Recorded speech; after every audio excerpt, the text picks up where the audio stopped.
Boa noite, queridos. Meu nome é Yuri, eu sou aluno de pós-graduação, da pós-graduação em Saúde Pública, aqui da UPE, no campus Garanhuns. Estou aqui conduzindo uma live, uma entrevista, falando sobre fé e saúde em tempos de pandemia. Então, nós vamos trazer aqui algumas reflexões, né? Esse é o meu trabalho de conclusão de curso. Por um lado, nós temos aqui a ilustre presença do padre Fernando Henrique, aqui da região de Garanhuns. Padre Fernando, muito obrigado pela sua presença, por estar conosco aqui hoje. É uma alegria, Yuri, poder partilhar com vocês essa temática tão importante, né? Para nos ajudar a refletir e aprofundar ainda mais. Então, é uma alegria. E também temos a presença do Bispo Alexandre, representando a parte evangélica, né? Nós queremos abordar os dois lados do cristianismo nessa questão da pandemia. Bispo Alexandre, boa noite, obrigado por nos abençoar com a sua presença também. Boa noite, pastor Yuri, boa noite, padre Fernando. Para mim é uma honra e um prazer estar aqui participando desse encontro. Meus queridos, para você que está nos ouvindo, talvez esteja perguntando por que falar de saúde e fé em tempos de pandemia? Eu creio que você, assim como eu, todos nós fomos afetados por essa surpresa não tão boa que foi a pandemia do novo coronavírus, que forçou todos os setores da sociedade a ter que se reorganizarem, a ter que repensarem os seus protocolos, as suas vivências familiares e, por que não, a fé. Então, o foco, né, desse trabalho é gerar um diálogo entre os setores de saúde e os setores religiosos da nossa sociedade, de forma com que nós possamos gerar não só compreensão, mas também cooperação. Né? Eu creio que nós estamos falando por uma parte significativa da religiosidade de boa parte dos brasileiros, já que, segundo o censo do IBGE de 2010, os evangélicos no Brasil cresceram para cerca de 42 milhões de fiéis, e como nação católica, o Brasil ainda é o país mais católico do mundo.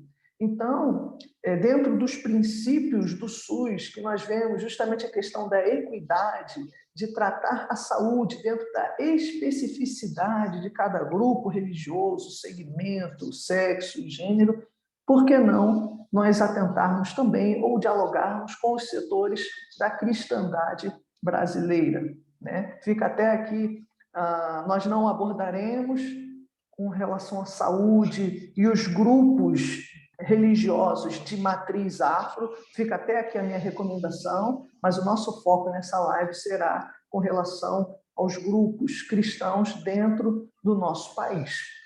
Então, aqui eu tenho algumas perguntas, são 5 perguntas, cada um terá 5 minutos para poder responder essas perguntas, e depois iremos às considerações finais. Eu vou abrir aqui as perguntas, e a primeira e eu vou dirigir essa pergunta primeiramente ao padre Fernando. Qual foi o impacto da pandemia em vossa congregação, na paróquia que você auxilia, que você conduz? Então, Yuri, também Bispo Alexandre, todos aqueles que estão nos acompanhando também, né? Então, eu acredito que duas perspectivas desse impacto, né? Primeiro, o impacto, eu poderia dizer assim, o impacto em uma leitura positiva e uma leitura negativa. Eu acho que o primeiro impacto em uma leitura positiva, diante da pandemia e aquilo que se refere ao nosso ser cristão católico, a forma como nós agimos diante da pandemia, que pegou todos de surpresa. Recordo-me que, quando a pandemia começou, eu estava terminando o curso de teologia em Minas Gerais.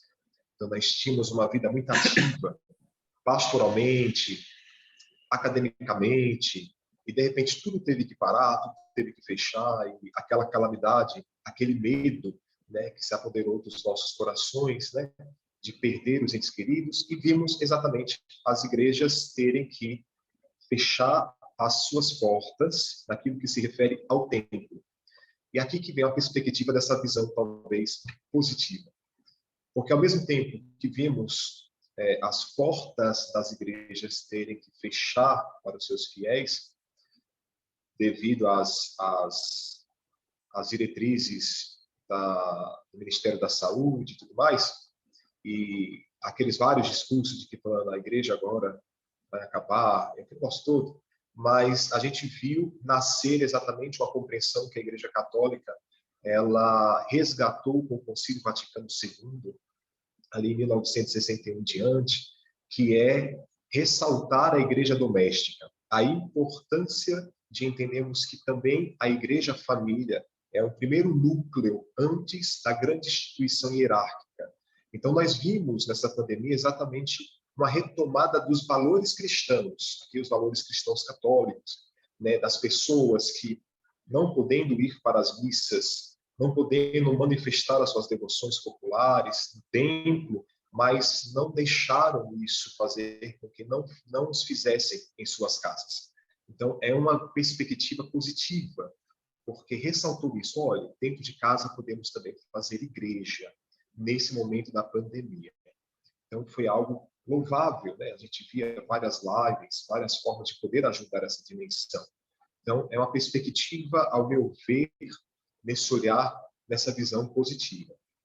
Uma visão, talvez, aí negativa, que acarretou em nós, devido à pandemia, é quase que paradoxal. Ao mesmo tempo que ressaltou a importância da igreja doméstica, agora, essa retomada, mais uma vez, a gente percebe aí uma certa dispersão dos fiéis, naquilo que se refere à vida de comunhão, à vida de se fazer igreja, de se fazer presente na comunidade, de partir o pão da Eucaristia e partilharmos juntos o sacrifício do Senhor, sua morte e ressurreição, o estar presente, o se colocar à disposição. Então, ao mesmo tempo que ressaltou uma perspectiva positiva, essa dimensão de igreja, família, né? Igreja doméstica, ao mesmo tempo também acarretou agora, estamos observando, esse esfriamento da fé, essa tibiência, poderíamos dizer assim, né? Então, estamos vendo aí que ainda a retomada dos fiéis, por mais que os números já tenham crescido, mas ainda falta. Então, muitas pessoas esfriaram, muitas pessoas acabaram caindo na tendência de viver uma fé individualista, ao qual nós não somos uma fé individualista, nós somos uma fé da partilha, da comunhão, se colocar junto com o irmão, de ajudar um ao outro. Então, acho que são essas duas perspectivas que eu traria. Yuri, eu acho que o seu microfone está fechado. Opa, pronto. Bispo Alexandre, deixa eu ver aqui. O senhor precisa desmutar o seu. Pronto, e agora? Está me ouvindo? Pronto. Bispo, no seu caso, né, como bispo, um pastor evangélico, qual foi o impacto da pandemia na igreja que o senhor está à frente, e até na denominação, já que o senhor responde por muitos pastores aqui no Nordeste? Olha, o depoimento que eu tenho para compartilhar não é muito diferente do que o padre Fernando também compartilhou aqui. Porque, no primeiro momento, nós tivemos que mudar a maneira de se fazer a igreja, tentando explicar de maneira mais objetiva. A inauguração, o aprofundamento dessa experiência virtual da igreja foi uma necessidade instantânea.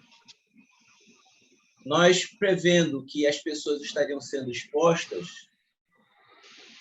a esse vírus, nós nem esperamos sequer, você deve lembrar disso, nós nem esperamos sequer a comunicação oficial do governo para mandar fechar as igrejas. Nós já antecipamos isso. Nós imaginávamos, primeiro, que os membros não se sentiriam à vontade, a gente não ficaria à vontade, era uma responsabilidade muito grande. Perder um membro de uma igreja ia ser uma tragédia e um trauma para uma igreja. Então, a gente se antecipou e a gente, já com 15 dias antes, as primeiras informações oficiais, a gente falou assim, vamos passar definitivamente para o modelo online. E durante o lockdown inteiro, a gente fez isso. Você estava plantando, inclusive, uma igreja de Garanhuns, a gente suspendeu o trabalho de plantação da igreja. Você teve que ir para casa, se encontrar com os fiéis e fazer um trabalho online quando você estaria plantando a igreja em Garanhuns. Então, foi um reinventar para a gente. Eu creio que, por mais que a mídia mostre grupos religiosos que podem ter sido assim ou demorados em tomar essas decisões de saúde, ou eu também quero trazer um testemunho que muitos grupos que a gente conhece, convive, principalmente, eu acredito, tanto o catolicismo como o protestantismo histórico, tomou uma iniciativa muito rápida de poder preservar a saúde dos seus membros. A gente tem esse testemunho para falar também. E a gente teve que descobrir como é que eram essas coisas de transmissão. Foi um investimento grande feito em comunicação nas igrejas. E essa ênfase de famílias também, pessoas reunidas nos lares. Isso a gente voltou a ter que valorizar. É um depoimento muito parecido. Eu queria só, assim que eu tenho números, eu queria falar agora sobre como é que estamos hoje. Tem um livro sendo lançado no meio do protestantismo histórico, das igrejas reformadas históricas, chamado A Igreja Essencial, que é de um pastor, um líder norte-americano muito influente, chamado Jonathan Leeman. Ele fala que o protestantismo hoje está com 30% da sua membresia fora das igrejas, fruto da pandemia. Eu sinto isso nas nossas igrejas no Nordeste. Alguns se dispersaram, se desmotivaram, alguns estão... isso interferiu na fé, ou um esfriamento, ou uma... Como é que eu posso dizer? Uma maneira de ver a sua fé realmente mais individualista, menos gregária, aprenderam nesse deserto que passaram, acham suficiente esse jeito e se satisfazem nesse jeito. Mas eu tenho membros na igreja que não vêm por medo ainda. Ainda tem um percentual de pessoas. Inclusive, eu acho que a próxima pergunta, como a gente fez na prática, eu vou poder falar na prática, mas a gente percebe que pessoas ainda com medo, senhoras, por exemplo, domingo retrasado, eu ainda estou recebendo família, domingo passado, a família inteira, né? Você conhece aí de Caruaru, Leda e Adriana, chegou assim, desde o início da pandemia, chegaram assim na igreja e falaram, a gente está voltando agora, gente de idade. E assim tem outras pessoas, assim com a gente também. Eu acho que é um depoimento muito similar, eu acho que corrobora e mostra que é um fenômeno social também que está acontecendo. Perfeito, Bispo, obrigado. Eu vou colocar aqui a outra pergunta, né? Que uma vai levando aos próximos pensamentos. E a próxima pergunta é: como foi? Nós já vimos que é um fenômeno social devido a uma crise sanitária, e isso nos leva à seguinte indagação: uma vez que nós temos um sistema único de saúde, o SUS, que atua em diversas frentes, mas como foi a implementação desses protocolos de saúde nas reuniões? Os senhores chegaram a ter ajuda profissional de algum profissional do SUS, de um posto de saúde? Porque, de fato, nós sabemos que foi um desafio. De repente, de uma hora para outra, tem que ficar acompanhando decretos estaduais, decretos municipais e uma série de questões epidemiológicas que nós não aprendemos no seminário teológico. Então, eu queria lançar essa pergunta: como foi, Padre Fernando, para o senhor, à frente da paróquia, toda a implementação desses aparatos de prevenção?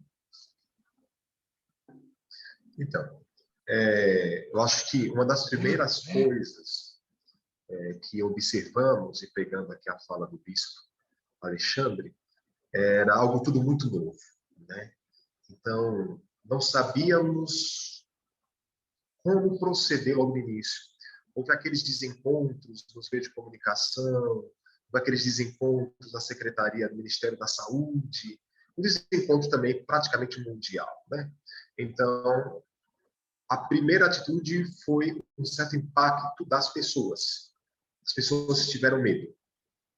Então, a gente começou a perceber, antes dos decretos, a diminuição do número de fiéis, já com medo. Principalmente a faixa etária, mais as pessoas mais idosas, que é um grande número nas nossas igrejas católicas, né?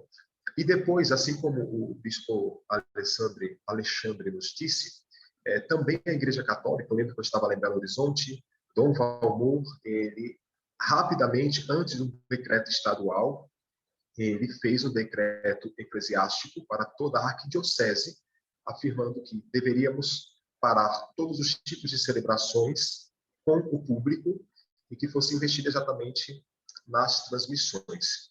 Então, a primeira tomada de protocolo foi exatamente fazer com que os fiéis compreendessem a gravidade da situação, tivesse consciência do valor e a importância da vida, que tivesse consciência que, sim, a fé é essencial, é a mais importante, mas, como já dizia Santo Anselmo,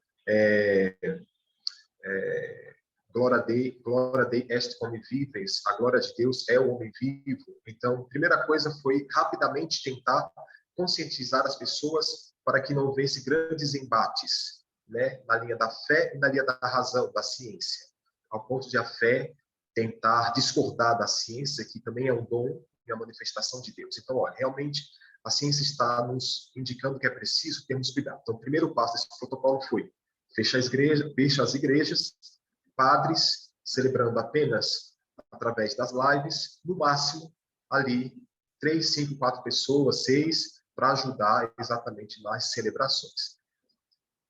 Com isso, a gente seguiu, então, todo aquele protocolo, sem reuniões presencialmente. Eu acompanhava, por exemplo, o grupo de jovens da Crisma, preparando eles para a Crisma, para a catequese online. Então, foi esse o primeiro passo. E para aqueles que estavam indo participar, sempre com aquelas indicações do Ministério da Saúde, máscara, álcool, com todo cuidado, pessoas que eram vulneráveis não iriam participar. Depois que passou aqueles primeiros meses, com aquelas primeiras ondas, quando começamos a retomar um pouco nas primeiras aberturas, das flexibilizações que foi tendo, então nós aí começamos a implementar, né, esse protocolo, exatamente com álcool gel, com obrigação de máscara e com agendamento. Aí pesou, porque muitas pessoas chegavam na porta da igreja que não tinha agendado, queriam entrar. E aí começavam alguns embates, até mesmo na porta da igreja.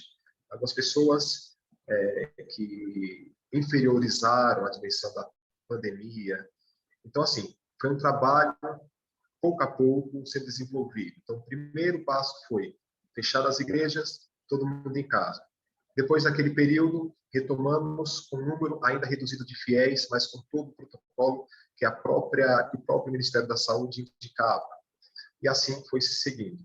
Então, esses protocolos vieram também com a ajuda de muitos fiéis que trabalham na área da saúde, e graças a Deus nós encontramos em nossas igrejas pessoas que trabalham nas secretarias de saúde, pessoas que trabalham em postinhos, pessoas que são médicos, enfermeiros. Então, a gente era sempre assessorado por eles. Hora ou outra, a gente chamava-os para conversar, para debater a retomada, como faríamos, como seriam as disposições das cadeiras, os distanciamentos e tudo mais. Então, foi algo muito novo. E você falou, Yuri, na questão dos decretos.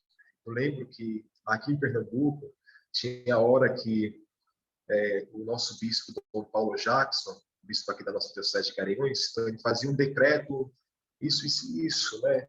Aí, daqui a pouco, um dia depois, é um novo decreto. Então, já ia o bispo ter que refazer esse decreto, ter que refazer os formulários, as questões, e o padre tinha que adaptar dentro da sua comunidade aquilo. Então, ficou aquela coisa assim, sabe? Tumultuada, ficou uma coisa muito tumultuada. É por isso que quando você também na pergunta diz, né, sobre essa questão dos profissionais da saúde, então eu acho que aqui é uma crítica técnica, uma crítica técnica. Não, aqui entendam vocês, todos que estão nos assistindo, uma crítica técnica a como foi se desenvolvendo o trabalho do Ministério da Saúde. Então, os governos ficaram autônomos, então começou a desencontrar informações, ninguém sabia mais ou menos para onde ir, porque o Estado fazia de um jeito, fulano falava de um jeito. Então, acho que nessa dimensão, nessa articulação, foi que também pecou e fez com que a gente também ficasse um pouco aí à deriva, como saber agir exatamente para que pudéssemos salvaguardar, sobretudo, os nossos fiéis de qualquer tipo de contágio. Ok, obrigado, Padre Fernando. Bispo Alexandre, como foi essa questão da implementação aí nas igrejas que o senhor pastoreia, está à frente? O senhor teve alguma dificuldade? Chegou alguém aí em Recife representando uma unidade básica de saúde, representando um posto para poder auxiliar, para oferecer esse suporte técnico, né? Como o Padre Fernando comentou? Olha, nós não fomos procurados por ninguém do SUS ou qualquer outro representante do Estado com relação nesse período de pandemia, assim, para oferecer ajuda ou esclarecimento ou alguma coisa. Nós chegamos a ser até visitados, não em Recife, mas em uma de nossas igrejas aqui no Nordeste, por gente para fiscalizar o comportamento da igreja. Mas aí já era corpo de bombeiro e polícia. Eu mesmo participei de uma celebração de um casamento, de um matrimônio. Isso agora coisa de 5 meses atrás, já tinha decorrido já muito tempo da pandemia e já estava nessa fase de funcionar as igrejas.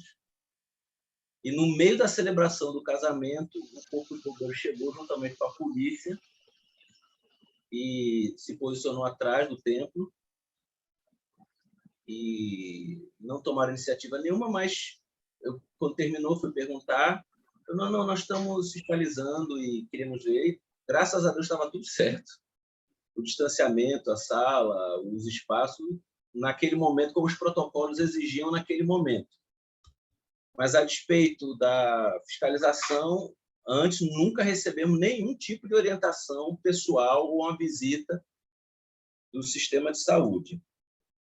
Quando logo que aconteceu a pandemia, aqui na nossa igreja em Recife, a gente fez uma reunião com os médicos e solicitamos a ajuda dos membros da igreja, que eram médicos, e pedindo orientação, o que a gente pode fazer. Foi uma reunião estratégica, porque, como sacerdotes, para a gente ia ficar mais difícil se a gente não tivesse essa assessoria.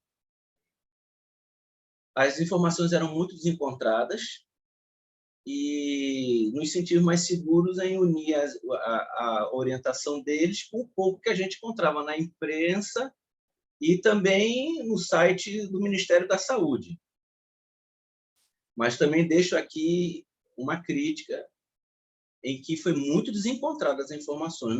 Não havia quase a impressão, né, que eu quero dizer, a impressão que a gente estava tendo, uma voz oficial para isso. Então, era uma experiência de muita insegurança do que realmente a gente queria fazer. Eu acho que a gente deve ter até cometido excessos, ou passamos demais do não precisava, ou fomos de menos. Mas era muito desencontrado as informações. Aí a gente criou os nossos protocolos de imediato também. Quem estava doente, a gente mandava logo pela internet a informação de que não deveria, quem era de grupo de risco, quem tinha sintoma, não deveria ir para a igreja, vir para o culto. Isso quando retomou, né? Porque a primeira fase foi a fase do lockdown, quando voltou, né? Tínhamos só o direito de 30% da capacidade, então a gente abriu uma lista de inscrição, as pessoas pela internet confirmavam a presença. Na entrada era o termômetro e o álcool na entrada da igreja. Para quem tinha já confirmado, aquele tapete, né, que só pisava ali, tinha esse cuidado. Eu me lembro das nossas eucaristias, todos os oficiais servindo a ceia tudo de luva e tudo com aquele protocolo. Eu acho que realmente houve uma grande mobilização. E eu posso falar, igrejas como a nossa igreja, igrejas como a Igreja Presbiteriana, os anglicanos, os batistas, né? os batistas históricos, os episcopais, todos tiveram muito cuidado nisso daí, né? Muito cuidado, uma excelência nisso. Nós tivemos um problema nas nossas ações sociais, porque, por exemplo, nosso ministério trabalha com a população de rua. Foi muito complicado se envolver nisso, porque a gente tinha uma preocupação enorme. Eles sumiram da rua, não sei se o padre Fernando pode... Não sei como é que foi aí, padre, mas foi um fenômeno. Quando a gente saiu, que a gente conseguiu se organizar logo e a gente não esqueceu deles, que a gente foi para a rua, cadê achá-los? E a gente ia fazer nossas reuniões de entrega de alimento quente, de roupa, entregar roupa, eles tinham sumido da rua. Entramos em contato com as igrejas, inclusive as igrejas católicas, conseguimos aqui na Dantas Barreto, naquele, acho que é o pátio de esqueço o nome daquele pátio ali que reúne aquelas igrejas na Dantas Barreto ali, Padre Fernando. Conseguimos fazer, juntamente com os irmãos ali e os católicos, levarem todas as doações de tudo para ali, e ali era a central de entrega para a população de rua. A nossa igreja tem uma parceria com o Porto Social aqui em Recife, então eles levavam através do transporte as coisas para ali. Foi a maneira que a gente conseguiu que eles pudessem ter esse amparo. A gente ofereceu ajuda no posto de saúde aqui da Avenida Norte. Na nossa igreja fica no bairro dos Aflitos. Eles chegaram com a demanda para a gente, que no sábado e no domingo eles não tinham gente suficiente para poder garantir o atendimento das pessoas. Isso chegou para a gente através, da época, era o prefeito... Então, já era o atual prefeito já. Chegou essa demanda, foi feita uma reunião aqui na prefeitura e a gente ofereceu irmãos para poder fazer todo o receptivo das pessoas nos postos de saúde aqui próximo, para que a vacinação pudesse acontecer. Porque se eles não tivessem esse grupo de pessoas atendendo, prejudicaria muito a velocidade da vacinação. A gente pôde oferecer isso. A gente entrou em contato com eles também para tentar receber os kits de testes, e a gente foi contemplado pelo posto de saúde aqui com o número de testes, porque a gente conseguiu ir visitar pessoas para poder oferecer os testes e também população de rua. Pronto. Isso é uma coisa que o SUS a gente conseguiu com o SUS. Nessa coisa de falar com a população de rua, a gente conseguiu testes do SUS para a gente ir lá e conseguir levar para eles. Foi uma parceria que a gente conseguiu e também apoiar os postos de saúde. Eu acho que eu elenquei aqui algumas coisas que a gente pode fazer e protocolos e alguma coisa cooperar. A gente não quis se dedicar ao debate, um debate filosófico aconteceu e de saúde que aconteceu nesse período durante a pandemia. Nós não nos envolvemos no debate negacionista, nem no debate que também amplificava ou qualquer outra coisa. Ele falou: o que a gente pode fazer para ajudar? E a gente se envolveu e foi fazer isso, e perguntar o que estavam precisando e oferecer ajuda. Foi o que a gente fez, Yuri. Benção. Eu tenho aqui a próxima pergunta. Né? O senhor até, bispo, acabou entrando um pouco, né, na resposta da próxima, que diz exatamente como que os senhores acham que esse processo, tanto de adaptação aos protocolos, como até de prevenção, porque a gente começou a lidar com a coisa quando já tinha estourado, né? Mas tem pesquisadores, tem epidemiologistas que falam que a probabilidade de ter outras pandemias é grande. Nós tivemos uma outra pandemia que chegou aqui no Brasil, mas que foi muito mais controlada, que foi a da gripe suína, H1N1, em 2009. Então, pouco mais de uma década depois, né, já tivemos uma outra com efeitos catastróficos. Então, nesse sentido, como que os senhores acham que poderia ser o processo não só, né, de adaptação aos protocolos, que coisas que os senhores acham que seria interessante do SUS, talvez estabelecer um diálogo melhor com as lideranças cristãs, né, ou de uma visitação, ou de uma palestra com os líderes, né, e isso de adaptação. E de prevenção, como que os senhores acham que poderia ter sido ou ser, né, daqui para frente, com relação à prevenção? Padre Fernando. Eu acho que aquilo que o pastor Alexandre comentou, eu acho que vai um pouco daquilo que eu acredito, né?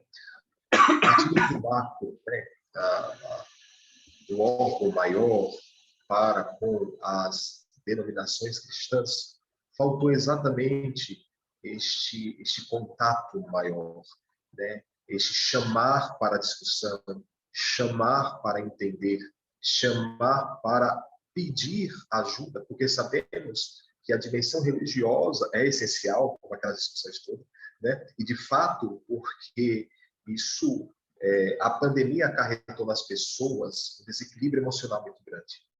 Então, medo de perder alguém. Eu lembro que eu estava em Belo Horizonte, como eu disse, e chegou a hora trancafiado na casa, junto também com outros seminaristas que estão estudando para ser padre, e a gente ficava receosos, com medo do que poderia acontecer com os nossos parentes distantes, né? Então, acho que a crítica continua.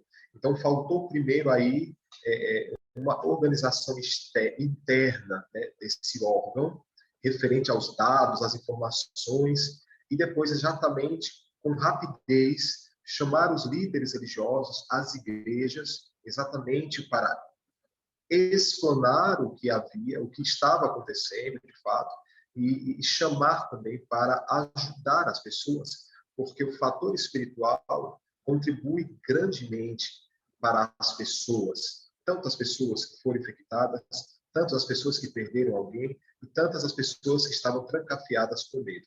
Então, eu acho que faltou exatamente esse contato mais claro, mais urgente, né? Faltou essa organização nacional, começando com o macro, partindo exatamente para o micro, né? Para as pequenas igrejas localizadas aí nas pequenas dioceses, localizadas aí nas várias localidades regionais, nas periferias, algo que pudéssemos exatamente estar por dentro. Na Igreja Católica, a gente sabe que nós temos a hierarquia e temos ali, por exemplo, a CNBB. Então, eles tiveram, sim, também contato, mas não foi algo tão rápido, tão claro, porque surgiu exatamente vários discursos, aquela tendência, né, do negacionismo, da exaltação, aqueles extremos. Então, ficou algo muito polarizado e que também acabou atrapalhando uma verdadeira comunicação com a igreja. Então, eu acho que faltou, da parte do SUS, da parte desse órgão, essa agilidade mais rápida, essa agilidade, essa informação, esse contato mais direto com as igrejas para poder exatamente ajudarmos também na medida do possível dentro das nossas limitações. E eu acho que fica de legado exatamente essa questão da prevenção. Fomos pegos de surpresa. Por exemplo, o uso do álcool, né, o uso da máscara, nós brasileiros não estávamos acostumados a usar. Então, fica um legado para nós que nós não vamos largar isso, né? Nós vamos sempre ver as igrejas com álcool, nós sempre vamos ver todos os protocolos ali de limpeza, né? Então, eu acho que faltou esse contato do SUS com as igrejas, mas o que fica dessa prevenção que nós aprendemos é para a vida toda. a importância de nos cuidar, a importância de ressaltar exatamente a vida, como ela é importante, a vida do outro como é importante. Então, o legado que fica, eu acredito poder usar essa interpretação, dessa prevenção, é que nós aprendemos, talvez ainda precisamos aprender mais, mas aprendemos exatamente o cuidado. Cuidado conosco, cuidado com o outro, né? A sensibilidade de escutar a ciência, a sensibilidade de entender também que a ciência, e aqui a ciência, eu digo no âmbito geral, é um contributo para a sociedade, porque também deles a gente acredita que Deus fala para os homens, se manifesta para os homens. Então a gente aprendeu, mais uma vez, fé e razão caminham juntos. Então, escutar o que essas realidades podem nos dizer, mas também pedindo que também eles escutem a dimensão religiosa para que juntos possam caminhar. Então, para concluir a minha fala, sinteticamente, então, faltou para uma melhor adaptação dessas implantações, essa comunicação do macro para o micro, aqui da dimensão do SUS, né? dessas instituições.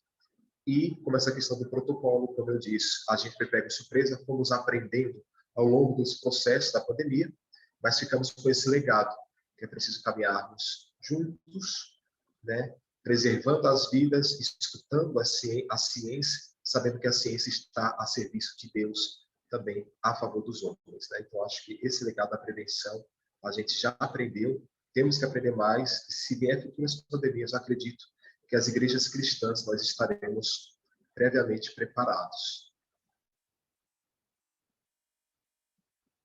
Amém. Bispo Alexandre, Olha, você já começou a trazer uma resposta, mas você fica à vontade aí para acrescentar. só então para definir, tentar sintetizar também ou conceituar melhor o pensamento, eu acho que a gente foi visto de duas maneiras que não deveríamos ser vistos nesse processo. Primeiro, parecíamos, às vezes, rivais desse processo e, às vezes, alienados do processo. Quando não existe, se juntar todas as expressões denominacionais de todo o cristianismo no Brasil, nós somos a organização mais capilarizada no Brasil inteiro. Poderíamos ser os maiores coadjuvantes nisso daí, nesse trabalho. Mas, de uma maneira muito rápida, a gente foi visto como uma ameaça para a saúde. Isso é uma opinião de um bispo regional aqui, que trabalha com várias igrejas. Ou então que não tinha nenhuma importância nesse processo. Então, eu deixo aqui um depoimento. Se você parar para imaginar o tamanho de profissionais de saúde que tem no catolicismo e na igreja protestante no Brasil, se você parar para imaginar o tamanho de paróquias, de missões, de ações no Brasil todo, autarquias, instituições, o impacto disso se isso fosse parceiro nesse processo.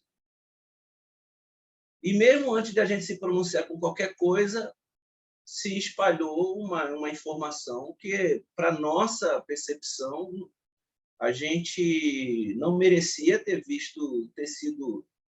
a pecha de que nós éramos uma ameaça, porque, primeiro, nós recebemos os protocolos, adotamos, e muitas experiências antes até mesmo do que o Estado tivesse solicitado. Eu não sei se o padre Fernando pode falar isso aí, mas das nossas igrejas, de um tipo de contaminação provocada por encontros dentro das nossas comunidades. Esse é um testemunho que eu estou dando aqui. Começou a ter aqui dentro. Não, eu vi gente que faleceu que nem estava indo para a igreja. Entendeu? Então, assim, eu entrei em UTIs, onde as pessoas estavam expostas de maneira muito mais perigosa do que em uma igreja, e tive depoimento de médicos que não foram contaminados nessas UTIs. Então, assim, eu acho que foi algo muito, para a igreja, foi muito exagerado o que se foi feito. Eu não estou aqui reivindicando o fato de fazer as celebrações, não. Se era para ter um lockdown, a gente faria como foi feito, viu? Fizemos esse lockdown, participamos. Agora, de fato, parecia que nós éramos culpados pelo problema da contaminação, ou então que a igreja não tinha nada a contribuir positivamente para isso. Eu deixo aqui um registro, que se o SUS precisar das igrejas, certamente pode contar com a nossa ajuda de alguma maneira, porque os moribundos a gente foi atrás para ajudar. A gente se expôs como sacerdote, visitando pessoas para trazer as consolações, o encorajamento às famílias. Choramos, cremos que o trabalho dos profissionais de saúde foi um trabalho exemplar, elogiável, mas nós trabalhamos muito nesse período. Sacerdotes arriscaram sua vida, sacerdotes tiveram que chorar com as pessoas. Eu fiz sepultamento na porta de cemitério, na época que não podia entrar, fazer o sepultamento.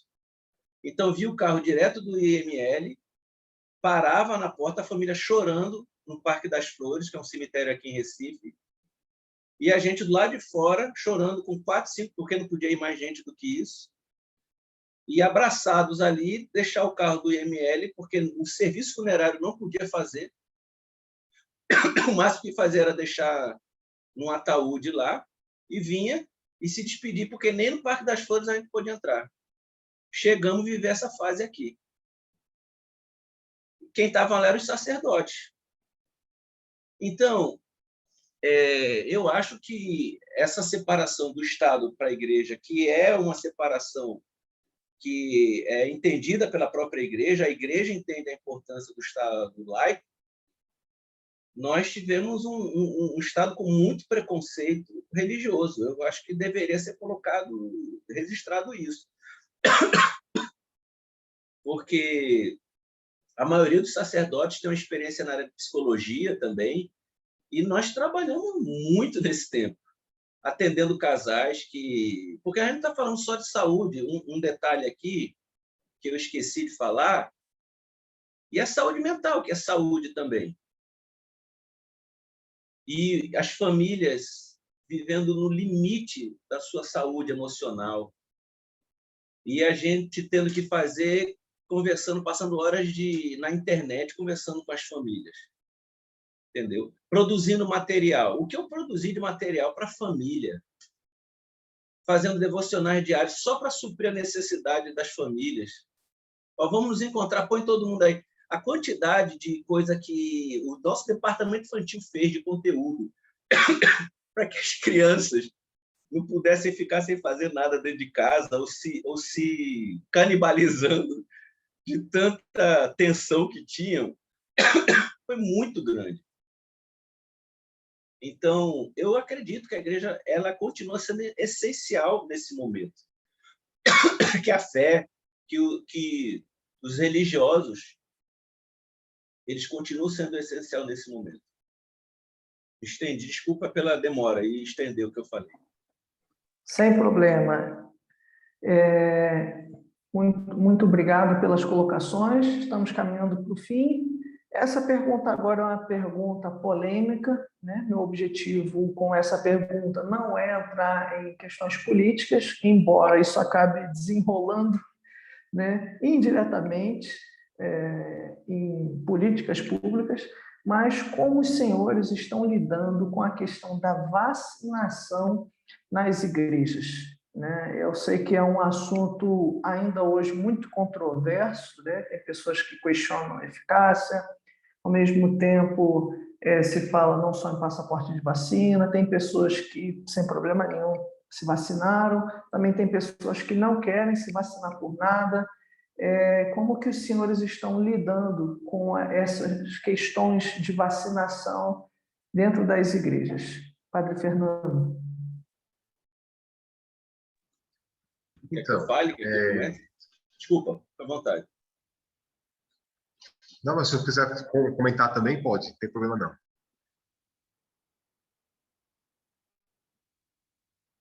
Então. A minha percepção sobre essa questão, em primeiro lugar, eu posso falar, eu me vacinei, eu até publiquei lá a minha experiênciazinha de vacinação lá, mostrei lá no grupo da igreja, já estou vacinado e tal, minha família. Como um fenômeno social, a igreja tem gente que pensa de todo jeito. Os nossos membros, eles ocupam seus espaços na sociedade como qualquer outra parcela. Vai ter gente dentro da igreja que vai falar, eu sou completamente a favor da vacinação, e vai ter gente que vai falar que é contra por causa disso, disso, daquilo. Porque nós temos gente que, de todas as matizes de pensamento, opção política, esse discurso é um discurso hoje que também tem um viés muito político, mas eu posso falar de que, apesar dessa coisa que a gente vê muito na rede, na televisão, sobre imagem de sacerdotes falando alguma coisa pró ou contra, eu posso falar que oficialmente a Igreja Nova Vida, ela, assim como outras igrejas que eu sei, elas, nas suas súmulas, nas suas orientações, falaram que esse tema não deveria ser um tema abordado de púlpito, diferentemente do que o Ministério da Saúde estava trazendo. E que os ministros, os sacerdotes, guardassem a sua opinião pessoal se fosse diferente disso. Eu acho que é o que se espera numa nação livre, que uma instituição como a nossa se comporte. E é o que de fato acontece, né? Porque as pessoas têm a liberdade das suas consciências. Nós temos razões pessoais e temos razões denominacionais. Eu acho que nas nossas razões denominacionais nós fomos exemplares. Eu não vi o segmento católico e não conheço nenhuma denominação oficialmente se manifestando contra a vacinação. Eu não vi isso, entendeu? Então, eu acho que, do meu ponto de vista, a minha resposta não tem nada a ver. E até nas nossas respostas falam que apoiamos os postos de saúde, procuramos soluções para atender as pessoas aqui, né? E nos colocaríamos até à disposição para que o SUS pudesse nos usar mais, se fosse o caso, se fosse possível. Obrigado, Bispo. Padre Fernando? Então, eu sigo a linha de reflexão do pastor Alexandre, muito interessante, né? Quando ele coloca sobre essa discussão, né, que se tornou exatamente um polo político, mas que, na perspectiva religiosa, na perspectiva cristã, e aqui na Igreja Católica, começando com o nosso líder máximo, Santo Padre Papa Francisco, partindo das reflexões dele, juntamente com todos que fazem parte da grande cúpula, partindo e também das arquidioceses, das dioceses, então a discussão era unânime, né? Oficialmente, a Igreja não será contra aquilo que a ciência nos apresenta, porque, historicamente, esse fato de vacina é comprovado cientificamente, historicamente, sociologicamente falando, que literalmente salva vidas. No Brasil, o grande problema foi que tomaram esse discurso para se rivalizarem politicamente. Então, isso atrapalhou socialmente falando e atrapalhou também porque trouxe questões de discussões internamente na igreja. Porque, como o bispo Alexandre disse, nós somos uma instituição que quem conduz é a graça do Espírito Santo. Então, nós somos a igreja. Por exemplo, a Igreja Católica. Então, nós temos a hierarquia, temos as doutrinas, temos os dogmas, mas o Espírito Santo, ele suscita nos homens e mulheres carismas. Então, pessoas que são tendenciosas, poderia dizer ali, alinhar ao conservadorismo, pessoas mais abertas, mas que ambos têm que seguir na linha da doutrina e que não pode ferir nenhum daqueles princípios fundamentais. Então, dentro dessa polaridade, dessa diversidade, onde as pessoas, os leigos, homens e mulheres, estão socialmente inseridos, então eles, na sua liberdade, também faziam reflexões a partir do ponto deles. Então se criou, não oficialmente na igreja,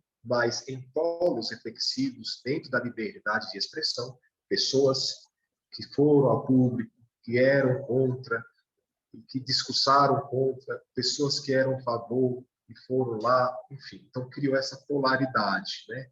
Esses dois polos de discussão. Mas a igreja sempre se manteve no equilíbrio, como ela sempre se manteve, né? Fé e razão caminham junto, né? Fé e ciência. Joseph Ratzinger, o Papa Emérito Bento XVI, em sua carta, ele falava sobre isso, sobre a fé e razão.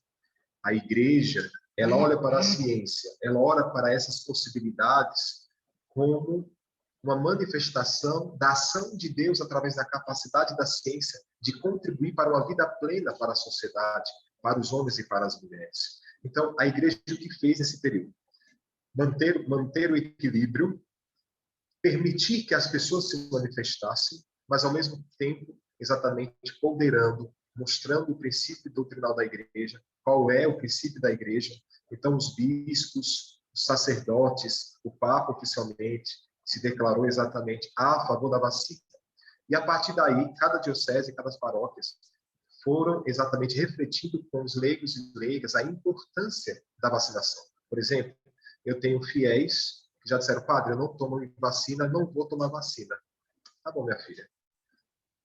É o seu desejo, então é o seu querer, a sua liberdade. Não podemos interferir na sua liberdade, né? Mas a igreja está caminhando por esse caminho. Não é um dogma a vacina, não vamos fazer um dogma da vacina. Então, mas saiba que você, na reflexão da importância da vida, dessa caminhada fé e razão, fé e ciência, você está aqui caminhando um pouco distorcido daquilo que propõe, né, a própria experiência cristã nossa. Algumas paróquias, não na minha, onde eu estou trabalhando, já fizeram algumas recomendações para os líderes de movimentos e pastorais, que são leigos, homens e mulheres, que ajudam em algumas pastorais, diretamente como coordenadores que contribuem com o padre.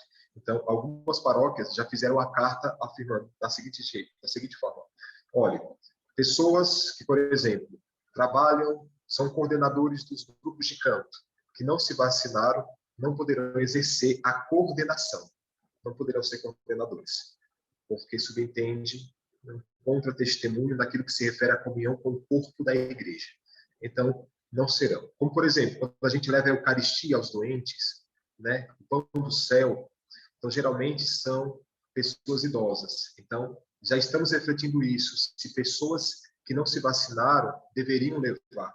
Por quê? Se não está vacinado, pode colocar em risco uma pessoa que também não está vacinada, ou uma pessoa que é vulnerável. Então, está se refletindo isso. Nada oficial na igreja, no sentido no âmbito nacional, no âmbito internacional da igreja, de que quem não for vacinado não vai poder participar. Não. Como o pastor Alexandre bem colocou, a liberdade do ser humano, a pessoa tem que ter a consciência, né, livre e espontânea da vacina. Mas, em síntese, a Igreja Católica no mundo, no Brasil, é sim a favor da ciência, é sim a favor da vacina, porque ela vê exatamente como este lugar da manifestação da misericórdia de Deus para os seres humanos. Quantas vidas já foram salvas? Quantas vidas poderiam ter sido salvas se tivessem tido oportunidade? Essa é a reflexão que a igreja faz, mas ela, em nenhum momento, tira a liberdade dos seus filhos de se apresentarem a partir da sua opinião. Apresentarmos querendo obrigar as pessoas. Nunca poderemos fazer isso, né? Então, eu acho que, assim, a vacina, na perspectiva oficial da igreja, ela é bem vista, ela é bem acolhida, e nós contribuímos exatamente com o SUS. Aí, aqui, só não delongando muito, voltando à pergunta anterior que o pastor também me indagou, na minha opinião, sobre essa questão da igreja estar presente, e eu acho que é isso mesmo que o pastor Alexandre disse. A igreja, ela foi aí mal interpretada, foi colocada como um empecilho para o fim da pandemia muitas vezes, mas na verdade foi um grande contributo para a sociedade, porque realmente os padres, sacerdotes, bispos, né, pastores estavam onde muitos não quiserem estar, né? E muitas vezes sem uma proteção adequada, mas simplesmente por amor às pessoas, por esse serviço da igreja, né? Eu lembro que uma vez eu tive uma reunião com uma pessoa muito importante da sociedade, daqui de Garanhuns, que faz parte da Câmara de Vereadores, essas pessoas políticas. E nós fomos pedir um recurso para fazer um projeto social. E uma dessas pessoas falou: olha, padre, eu quero logo dizer ao senhor que eu sou contra qualquer tipo de manifestação religiosa que se refere à dimensão pública. Deus, as razões dela, né, dessa pessoa. E eu indaguei ela: olha, lá na favela, ali, naquela localidade, lá tem vários líderes religiosos cristãos que dão assessoria nessa pandemia, que deram assessoria, que deram assistência espiritual, mas não só espiritual, levando alimento, levando recurso médico, levando informação, e aí a gente contribuindo com o SUS, né? Mesmo sem reconhecido, a gente estava lá contribuindo, e eu falava para ela: e vocês, onde é que vocês estavam esse tempo todo? Não, nós sempre estivemos lá, com pandemia ou sem pandemia. A igreja cristã está lá, no meio daqueles que mais sofrem, dentro das nossas limitações, tentando ajudar, tentando dar o melhor. Só para retomar a pergunta anterior, mas para sintetizar isso: a vacina para a igreja, ela é bem vista, mas fica a liberdade de cada homem e mulher. Obrigado, Padre Fernando. Como o bispo terminou e iniciou, eu vou fazer o mesmo com o senhor agora, Padre. Assim que o senhor terminou essa, peço que o senhor também comece a responder a outra. Só que para essa última pergunta, eu gostaria só que a gente pudesse fazer um bate-volta mais objetivo, né? Que a gente pudesse tentar sintetizar. Okay. Que é a seguinte questão: há alguma forma que os senhores veem que a igreja pode ajudar o SUS e o SUS as igrejas? Eu sei que o bispo Alexandre e o padre Fernando já comentaram um pouco, mas se vocês pudessem resumir e botar formas objetivas, tanto da igreja ajudar o SUS, como do SUS ajudar as igrejas. Padre Fernando. Então, vamos lá, vou ser bem objetivo, né? Então, eu acho que a igreja já ajuda. A igreja católica, as igrejas evangélicas, a gente já ajuda. Como? Levando informações, levando assistências sociais, levando ajuda da própria igreja para essas pessoas. Então, nós, como eu disse anteriormente, nós já estamos lá, sempre. Sempre estamos lá. Então, a gente já tem essa assessoria e contribuímos com o SUS. Porque muitas vezes as informações que não chegavam a eles, nós levávamos as informações, né? Então, as ajudas que muitas vezes não chegavam a eles, nós nos organizávamos enquanto igrejas cristãs, porque eu falo aqui também, teve uma unidade das igrejas cristãs aqui em Garanhuns, muitas delas, para poder ajudar, estávamos lá. Então, assim, eu vejo isso, a gente já ajuda. E como o SUS pode nos ajudar? É exatamente cada vez mais se abrindo a essa realidade, a esse olhar de que a religião, a fé, a cristandade é importante, essencial, para que se tenha um processo na dimensão da saúde mais integral, mais orgânica, mais digna. Então, é preciso eles se abrirem, já são abertos, vamos admitir, né? Mas, assim, ainda mais, reconhecer a importância da instituição cristã como esse contributo para a sociedade. Quero deixar claro Bispo Alexandre. Queria deixar claro aqui também que creio que a gente já ajuda, independente de pandemia ou não, a igreja ela oferece um apoio emocional e espiritual às pessoas incalculável. Você imagina você tirar esse apoio que a igreja oferece, esse ouvido que a igreja oferece, essa comunhão de vida, esse andar junto que a igreja... Você tira isso do mundo, você imagina as consequências disso. Então, a igreja já faz e fez e fará. Ela que se alegra e chora com o que a sociedade vive. Mas posso testemunhar, sei que o padre Fernando vai testemunhar a mesma coisa, é que nós somos procurados quando todas as outras soluções já não surtem mais efeito para as pessoas. quando as pessoas chegam no seu desespero, elas procuram a gente. E a gente tem que dar uma solução dentro da paróquia. E começa pela oração, mas vai pela presença nossa dentro de uma casa, vai pelo alimento, vai pagar um aluguel, vai por reconciliar a pessoa, tudo. Vai para ligar para um médico, para um profissional da área de saúde para ajudar, para encaminhar para um posto de saúde. Isso é o dia a dia das igrejas no Brasil. Então, a gente já faz. Além disso, os nossos espaços, né, as estruturas que a gente tem, né, os espaços estão abertos para que se faça, que a associação de moradores, juntamente com o SUS, faça uma reunião. Isso é a coisa mais comum que existe. Os espaços estão abertos. A capacidade de mobilização da igreja cristã em suas denominações, eu não imagino nenhuma outra organização que mobilize mais pessoas. Por essência, o maior fenômeno mobilizador, a maior capacidade de mobilizar pessoas é a igreja. Então, quando nós não somos utilizados dessa maneira, eu acho um desperdício. E eu quero deixar claro que isso não é algo que a gente não tem interesse, a gente quer servir. Mas a separação entre Estado e igreja é tão grande que ou somos vistos como rivais ou somos alienados nesse processo.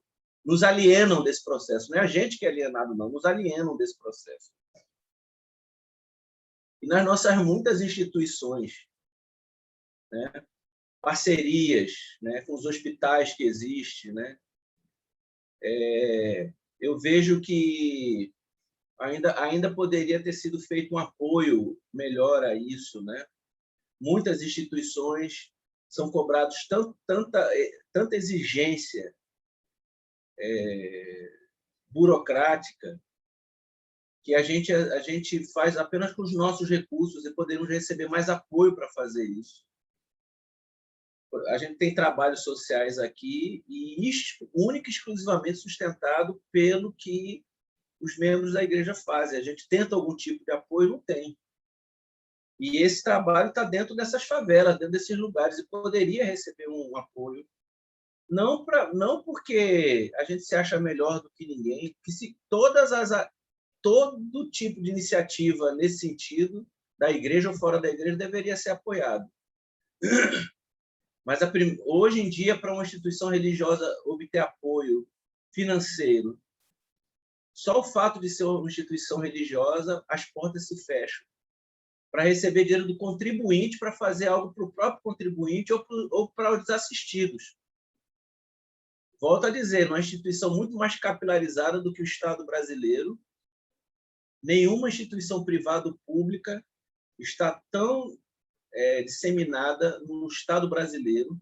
Olha, ontem eu estava na reunião falando sobre isso com relação à plantação de igreja em Ribeirinho, no Amazonas. Eu perguntei o que é que tem lá. Não tem nada, não tem o exército nesse lugar. São 32 ribeirinhos. Não tem absolutamente nenhuma organização, mas a igreja está lá. Então, eu acho que isso as organizações poderiam ver isso. É a maneira que eu acho que a gente pode contribuir, né, nesse sentido, nisso daí. Obrigado, Bispo. Obrigado, Padre Fernando. Foi uma honra tê-los aqui nessa noite, dando as suas contribuições. O objetivo do trabalho é exatamente esse, é gerar esse diálogo, essa conscientização, porque assim como há fake news sobre tantos assuntos, até sobre a atuação da igreja, né, nós vemos notícias falsas, porque a cristandade no Brasil ela é muito grande, né? Nós temos diversas paróquias, diversas dioceses, né? Diversas instituições, até mesmo evangélicas. Então, é muito difícil, né, colocar tudo na mesma sacola, né, e achar que tudo é a mesma coisa. Não, né? E é por isso que há essa necessidade dos profissionais do SUS, e eu aqui representando, por meio da pós-graduação, de ouvi-los, ouvir as demandas, ouvir os desafios, né? Nós não estamos querendo culpabilizar ninguém, mas nós estamos querendo cada vez mais compreender esse processo e aprender, para que nas próximas, né, Deus nos livre e guarde, mas se vierem, que o nosso sistema possa amadurecer, possa se maturar nesse sentido, se aprimorar, de forma a dar uma assistência. Nós cremos, sim, somos defensores do Estado laico, mas como os dois bem comentaram, não é querer superestimar a cristandade ou a religião cristã, né? Mas como é a religião de maior expressão no nosso país, se faz cada vez mais importante que os setores de saúde pública dialoguem, né, de forma a gerar não só essa compreensão, né, que, querendo ou não, vai abarcar a realidade da maior parte dos brasileiros, como de uma cooperação, porque, como foi bem falado aqui, não utilizar toda essa ajuda que a igreja pode fornecer acaba sendo um desperdício.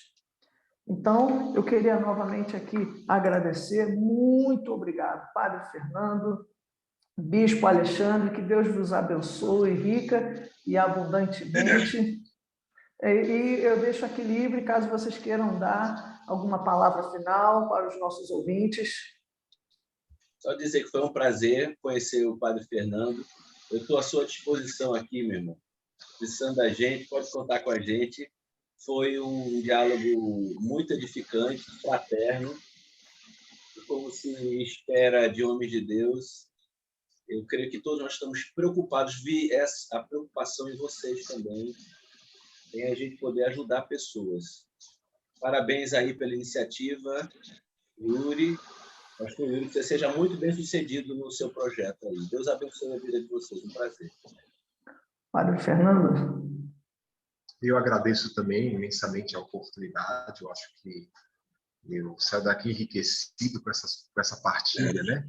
Agradeço também ao Bispo Alexandre, uma alegria poder lhe conhecer. Quando eu estiver passando por aí em Recife, vou dar uma visita a vocês, tá certo? E é uma alegria mesmo. Muito obrigado pela generosa contribuição que muito me enriqueceu no meu ministério sacerdotal.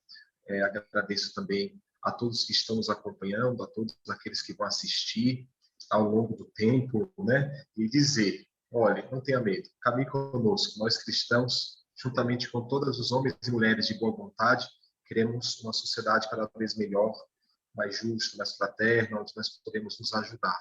Então, nós estamos aqui para nos ajudar, né? Então, vamos caminhar juntos, né? Dando essa dignidade maior a cada homem e mulher.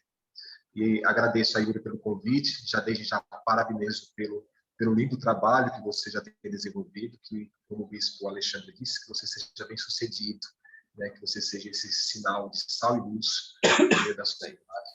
Deus abençoe e abençoe a cada um de vocês, minhas irmãs e meus irmãos. Amém. Estamos encerrando por aqui. Uma boa noite a todos.